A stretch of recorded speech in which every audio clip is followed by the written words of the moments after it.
नमस्ते। Business compliance guide में आज हम आपको गाइड करने वाले हैं पार्टनरशिप बिजनेस के बारे में। पार्टनरशिप फर्म बनाने के लिए जो भी लीगल रिक्वायरमेंट्स हैं वो सारे एस्पेक्ट्स हम आपको इस वीडियो में एक्सप्लेन करेंगे। उतना ही नहीं, ये वीडियो आपको एक बिजनेसमैन के नज़रिया से समझाया जाएगा। इससे ना कि आपको लीगल रिक्वायरमेंट्स का पता चलेगा, बल्कि साथ में आपके नए बिजनेस प्लानिंग में भी मदद मिलेगा। पार्टनर्स की ज़रूरत दो कारणों से पड़ता है। पहला, मानिए आपके पास एक अच्छा सा बिजनेस आइडिया है, लेकिन आप वो आइडिया अकेले एग्जीक्यूट नहीं कर पा रहे हैं, क्योंकि अकेला बंदा क्या क्या काम करेगा।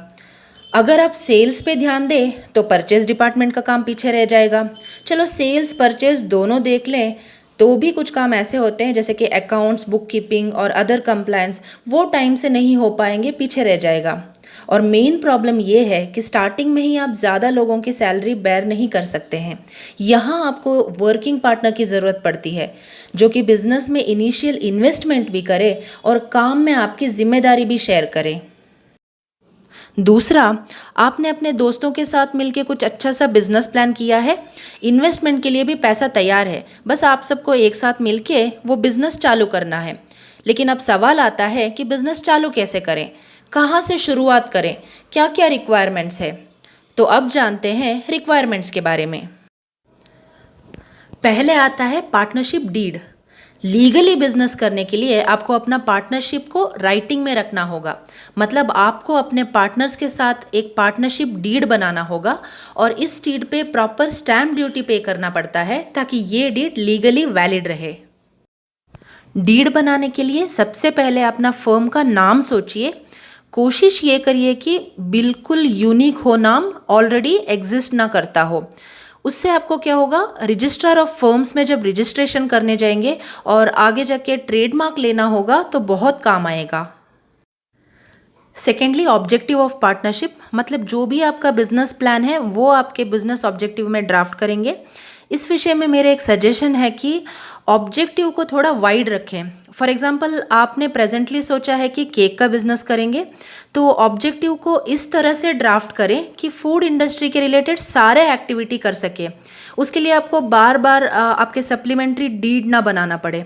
फर्दर आप अगले 1 या 2 सालों में जो भी बिजनेस ऐड करना चाहते हैं उसे भी ड्राफ्टिंग के टाइम में बता दीजिए, ताकि उसे भी उस ऑब्जेक्टिव में इंक्लूड कर सके।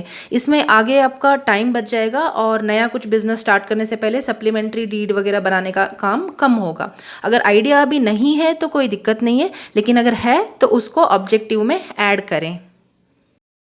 फिर आता है कैपिटल रिक्वायरमेंट। पहले देखिए कि जो आपने सोचा है बिजनेस, उसे चलाने के लिए कितना पैसा लगता है। उसके ऊपर कुछ लीगल कॉस्ट जोड़ दीजिए, जो कि आपको लाइसेंस, परमिशन, रजिस्ट्रेशन ये सब लेने में खर्चा लगता है। प्लस 3 to 6 मंथ्स का वर्किंग कैपिटल भी याद से जोड़िएगा, क्योंकि सारे बिजनेस में इमीडिएट प्रॉफिट नहीं मिलता है। तो जब तक आपका प्रॉफिट नहीं मिलता है तो परचेज एक्सपेंसेस, रेंट, सैलरी वगैरह जो फिक्स्ड एक्सपेंसेस है अच्छे से मैनेज करने के लिए पहले ही प्लानिंग करना पड़ता है। फर्दर अगर आपको कुछ लोन वगैरह लेना है तो पार्टनरशिप फर्म रजिस्ट्रेशन होने के बाद आप अप्लाई कर सकते हैं। नेक्स्ट आता है प्रॉफिट शेयरिंग।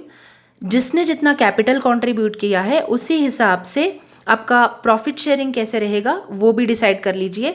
और इन केस ऑफ लॉस, जो लॉस शेयरिंग रेशियो क्या रहेगा वो भी हम डीड में मेंशन करेंगे, क्योंकि इन चीज़ों को पार्टनरशिप डीड में मेंशन करना बहुत ही ज़रूरी है। वैसे ही वर्किंग पार्टनर्स जो भी हैं उनका सैलरी किस तरह से दिया जाएगा, मंथली या क्वार्टरली, और क्या रेशियो में दिया जाएगा, ये भी आप डिसाइड करके लिखेंगे उसमें। इस तरीके से बहुत सारे चीज़ें हैं जो डीड में मैंडेटरीली मेंशन करना पड़ता है। ये मानिए कि पार्टनरशिप फर्म में पार्टनरशिप डीड ही सब कुछ है, जैसे कि उसका कॉन्स्टिट्यूशन है। उसमें आप जो भी लिखेंगे उसी तरीके से आपको फर्म को चलाना पड़ता है। इस तरह से हर विषय को माइन्यूटली चेक करके ड्राफ्टिंग किया जाएगा। इसके अलावा भी अगर पार्टनर्स को कोई कंडीशंस रखना है फर्म को चलाने के लिए, या फिर फ्यूचर में डिसोल्यूशन के बारे में, या पार्टनर्स के रेसिग्नेशन के बारे में, और अगर पार्टनर्स ने रिज़ाइन कर दिया तो आगे बिजनेस कैसे कंटिन्यू करेंगे, इस सब को पहले ही डिसाइड करके डीड में मेंशन किया जाएगा। ड्राफ्टिंग के कंप्लीट होने के बाद इस डीड को स्टैम्प पेपर पे प्रिंट किया जाएगा और हर पेज पे पार्टनर्स के साइन लिए जाएंगे। आखिरी पेज पर विटनेस के डिटेल्स और उनके सिग्नेचर भी कराना ज़रूरी है। ये हो गया पार्टनरशिप डीड का रजिस्ट्रेशन। मतलब पार्टनरशिप डीड का रजिस्ट्रेशन होते ही आपका फर्म बन गया। अब आता है एक कॉन्सेप्ट, रजिस्टर्ड पार्टनरशिप फर्म। अगर आप अपने पार्टनरशिप डीड को रजिस्ट्रार ऑफ फर्म्स में रजिस्ट्रेशन कराते हैं तो ये होगा registered partnership firm. Registrar of firms में आपके फर्म को रजिस्टर कराने का बहुत बेनिफिट होते हैं, पर इस वीडियो में हम उसके डिटेल में नहीं जा रहे हैं। नेक्स्ट आपको बनाना होगा एक रेंट या लीज एग्रीमेंट अपने ऑफिस के लिए, मतलब पार्टनरशिप फर्म के नाम में बनाना होगा। ये लीज एग्रीमेंट आपको एज अ एड्रेस प्रूफ काम आएगा। आपका पार्टनरशिप डीड और रेंट एग्रीमेंट बनते ही आपको नेक्स्ट पैन के लिए अप्लाई करना पड़ेगा। आपने देखा होगा प्रोप्राइटरशिप फर्म होता है तो प्रोप्राइटर का पैन ही यूज़ होता है इनकम टैक्स के लिए, लेकिन पार्टनरशिप फर्म के केस में ऐसे नहीं होता है। उसके नाम पे अलग सा पैन के लिए अप्लाई करना पड़ता है। और जैसे ही आपका पैन आ गया तो नेक्स्ट आपको नियरेस्ट बैंक में करेंट अकाउंट खोलना होगा, क्योंकि बिजनेस चलाने के लिए एसबी अकाउंट आप यूज़ नहीं कर सकते हैं, तो बैंक में आपको पार्टनरशिप फर्म के नाम से करेंट अकाउंट ही खोलना पड़ता है। नेक्स्ट रिक्वायरमेंट, बिजनेस स्टार्ट करने से पहले जो भी आपको परमिशंस लेना होगा या लाइसेंसेस बोल सकते हैं उसे लेना पड़ेगा, जैसे कि trade licence, shops and establishment registration etcetera. Trade licence, इसके एप्लीकेबिलिटी आपको स्टेट वाइज देखना पड़ता है। सब स्टेट में ट्रेड लाइसेंस की रिक्वायरमेंट नहीं है, कुछ ही स्टेट्स में है। फॉर एग्जांपल कर्नाटका में आप कोई भी कमर्शियल एक्टिविटी करते हैं तो वो कमर्शियल एक्टिविटी करने से पहले आपको ट्रेड लाइसेंस अप्लाई करके लेना पड़ता है। नेक्स्ट जो है शॉप्स एंड एस्टैब्लिशमेंट एक्ट के अंडर रजिस्ट्रेशन, ये ज़्यादातर स्टेट्स में आपको एप्लीकेबल है। आप कोई भी कमर्शियल एक्टिविटी करें तो आपको पहले शॉप्स एंड एस्टैब्लिशमेंट एक्ट के अंडर रजिस्ट्रेशन लेना पड़ता है। इसका गवर्नमेंट फ़ी भी है, जैसे ट्रेड लाइसेंस में भी लगता है। तो ये स्टेट टू स्टेट डिफ़र होता है। अगर कोई स्टेट में ट्रेड लाइसेंस और शॉप्स एंड एस्टैब्लिशमेंट के रजिस्ट्रेशन के रिक्वायरमेंट हो तो उस स्टेट में आपको बिजनेस करने के लिए दोनों ही लेना पड़ता है। नेक्स्ट जो रिक्वायरमेंट है, बिजनेस स्पेसिफिक लाइसेंसेस अगर कुछ है वो आपको लेना पड़ता है। फॉर एग्जांपल फूड बिजनेस आप चला रहे हैं तो FSSAI रजिस्ट्रेशन या लाइसेंस आपको होल्ड करना पड़ता है। अगर आप बिल्डर हैं और बड़े बड़े बिल्डिंग्स आप बना रहे हैं तो रेरा रजिस्ट्रेशंस लेना पड़ता है। वैसे ही आपको रियल एस्टेट एजेंट हैं तो एजेंट रजिस्ट्रेशन लेना पड़ता है रेरा में। वैसे ही आप कॉस्मेटिक्स का मैन्युफैक्चरिंग कर रहे हैं तो कॉस्मेटिक लाइसेंस, मेडिसिन्स का मैन्युफैक्चरिंग करेंगे तो ड्रग लाइसेंस, और वेट्स एंड मेजरमेंट रजिस्ट्रेशन जो इम्पोर्टर्स के लिए है, पैकेज्ड फूड के लिए है। इस तरह से अलग अलग बिजनेस है, वो चलाने के लिए इंडिया में अलग अलग एक्ट के अंडर रिक्वायरमेंट दिया होता है। तो आप इनके लिए लाइसेंसेस लें तो ही आप बिजनेस चला सकते हैं। नेक्स्ट रिक्वायरमेंट जो है GST रजिस्ट्रेशन। अगर आपका छोटा सा ही बिजनेस है तो आपको GST रजिस्ट्रेशन कराने की ज़रूरत नहीं है। हर स्टेट में सर्टेन लिमिट दिया गया है, अगर टर्नओवर उस लिमिट से एक्सीड नहीं करता है तो GST लेना कंपलसरी नहीं है। ये एग्जेम्पशन लिमिट्स जो है स्टेट वाइज देखना होता है और टाइम टू टाइम रिवाइज भी होता रहता है। अगर अभी के हिसाब से मैं कुछ अगर एग्जांपल दूं, कर्नाटका, केरला, दिल्ली, महाराष्ट्र, गोवा, इन सब स्टेट्स में अगर आपका टर्नओवर सिर्फ 40 लाख तक ही है एक साल में तो आपको GST रजिस्ट्रेशन लेना मैंडेटरी नहीं है। वैसे ही कुछ स्टेट्स लाइक मेघालय, पुदुचेरी, अरुणाचल प्रदेश, यहाँ सब ये लिमिट 20 लाख्स है।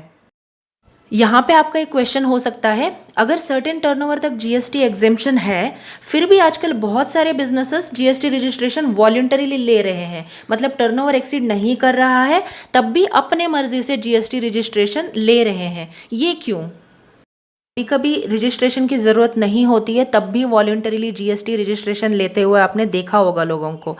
इसका मेन रीज़न है कुछ बेनिफिट्स होते हैं। फॉर एग्जाम्पल ये बहुत सारे परचेसेस हैं और उन परचेसेस पे आपको GST इनवॉइस मिलता है, तो ये GST जो आपने परचेसेस के ऊपर पे किया है इसका क्रेडिट आपको तभी मिलेगा जब आप GST में रजिस्टर्ड हैं, वरना जो भी आपने परचेसेस के ऊपर GST दिया है वो आपके जेब से जाएगा। मानिए किसी का परचेसेस बहुत ही ज़्यादा होता है, इनपुट जो भी वो ले रहे हैं मैन्युफैक्चरिंग के लिए हो या फिर आगे ट्रेडिंग के लिए भी हो, उनको जो भी परचेस किया है उसके ऊपर जीएसटी दे के उन्होंने लिया हुआ है। फॉर एग्जांपल 2 से 3 लाख रुपए उनको जीएसटी ही पे करना पड़ रहा है। तो इतना ज़्यादा अमाउंट जेब से जाना कोई बेयर नहीं कर सकता है। तो क्या करते हैं लोग, वॉलंटरीली जीएसटी रजिस्ट्रेशन लेते हैं और फर्दर जो सेल्स इनवॉइस काटते हैं वो भी जीएसटी का इनवॉइस ही काटते हैं, ताकि वो कस्टमर को भी जीएसटी चार्ज करें और जो कस्टमर से रिसीव किया है जीएसटी उसे जब वो गवर्नमेंट को पे करेंगे तब उस टाइम पे परचेसेस पे उन्होंने ऑलरेडी पे किया है उसे माइनस करके गवर्नमेंट को पे करें। इसका मतलब इनपुट क्रेडिट वो जीएसटी का ले सकें। वैसे ही कुछ रीज़न ऐसे होते हैं कि कस्टमर्स खुद ही मांगने लगते हैं, जब बल्क परचेसेस कर रहे हैं तो हमें जीएसटी इनवॉइस चाहिए। तो ये भी रीज़न होता है, बिजनेस को स्टार्ट कर रहे होते हैं तब भी वो वॉलंटरीली जीएसटी रजिस्ट्रेशन करा लेते हैं। नेक्स्ट, जो भी मैं 2 रिक्वायरमेंट्स आपको बताने जा रही हूँ ये मैंडेटरी नहीं है, ऑप्शनल है, फिर भी बहुत सारे बेनिफिट होने के कारण लोग इसे करा लेते हैं। एक है एमएसएमई रजिस्ट्रेशन और दूसरा है ट्रेडमार्क रजिस्ट्रेशन। एमएसएमई रजिस्ट्रेशन, पहले इसका नाम था उद्योग आधार और अभी आप सर्टिफिकेट लेते हैं उसके ऊपर लिख के आता है उद्यम रजिस्ट्रेशन। अगर आप मैन्युफैक्चरर या सर्विस प्रोवाइडर हैं तो ही आप एमएसएमई कैटेगरी में आते हैं। फर्दर आपका इन्वेस्टमेंट और टर्नओवर लिमिट देखना पड़ता है, उसके हिसाब से ये डिसाइड होता है कि आप एमएसएमई में कौन सा कैटेगरी में आते हैं, यानी कि माइक्रो या फिर स्मॉल या फिर मीडियम एंटरप्राइजेस। उद्यम रजिस्ट्रेशन के बारे में इस वीडियो में मैंने ज़्यादा जानकारी नहीं दिया है। आपको अगर ज़्यादा जानकारी चाहिए तो डिस्क्रिप्शन में मैंने ब्लॉग का लिंक दिया हुआ है, आप उसे रेफ़र कर सकते हैं। इसी में आगे एमएसएमईज़ के लिए एक बेनिफिट है जेम रजिस्ट्रेशन। जेम यानी गवर्नमेंट ने एक गवर्नमेंट ई मार्केट प्लेस करके पोर्टल खोला हुआ है।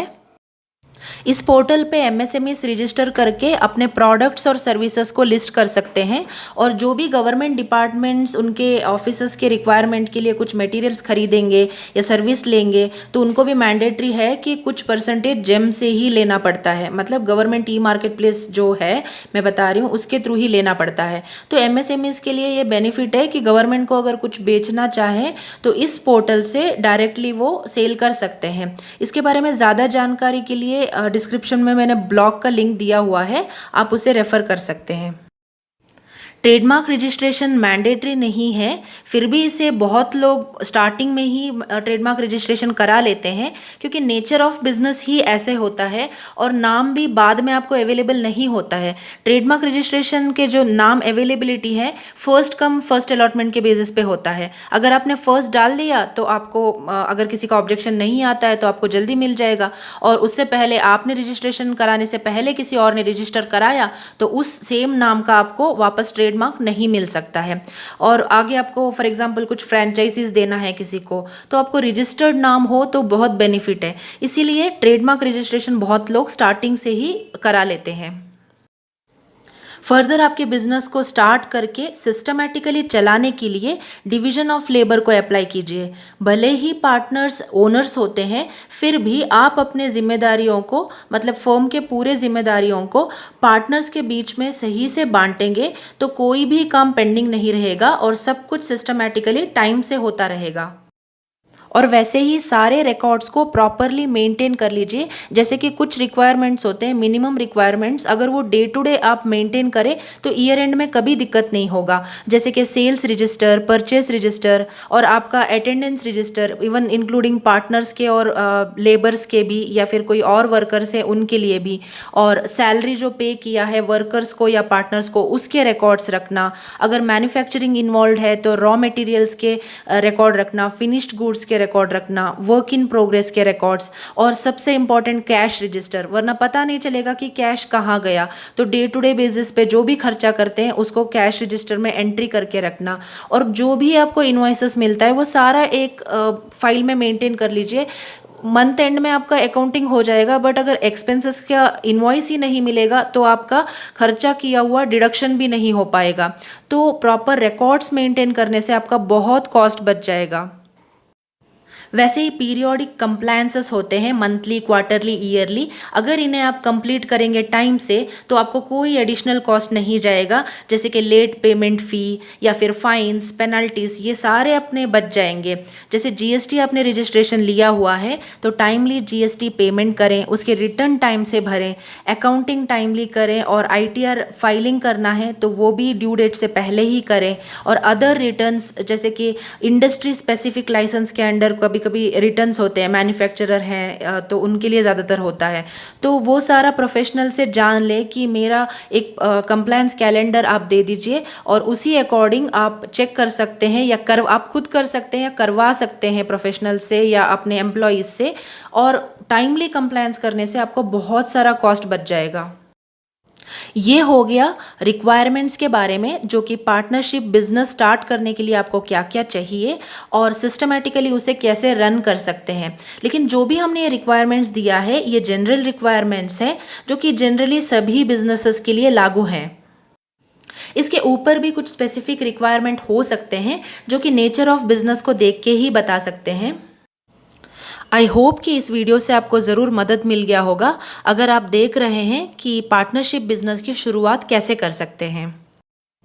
बिजनेस चलाने के लिए आप कोई भी एंटिटी स्ट्रक्चर चूज कर सकते हैं, जैसे कि प्रोप्राइटरशिप, पार्टनरशिप, एलएलपी या फिर प्राइवेट लिमिटेड कंपनी।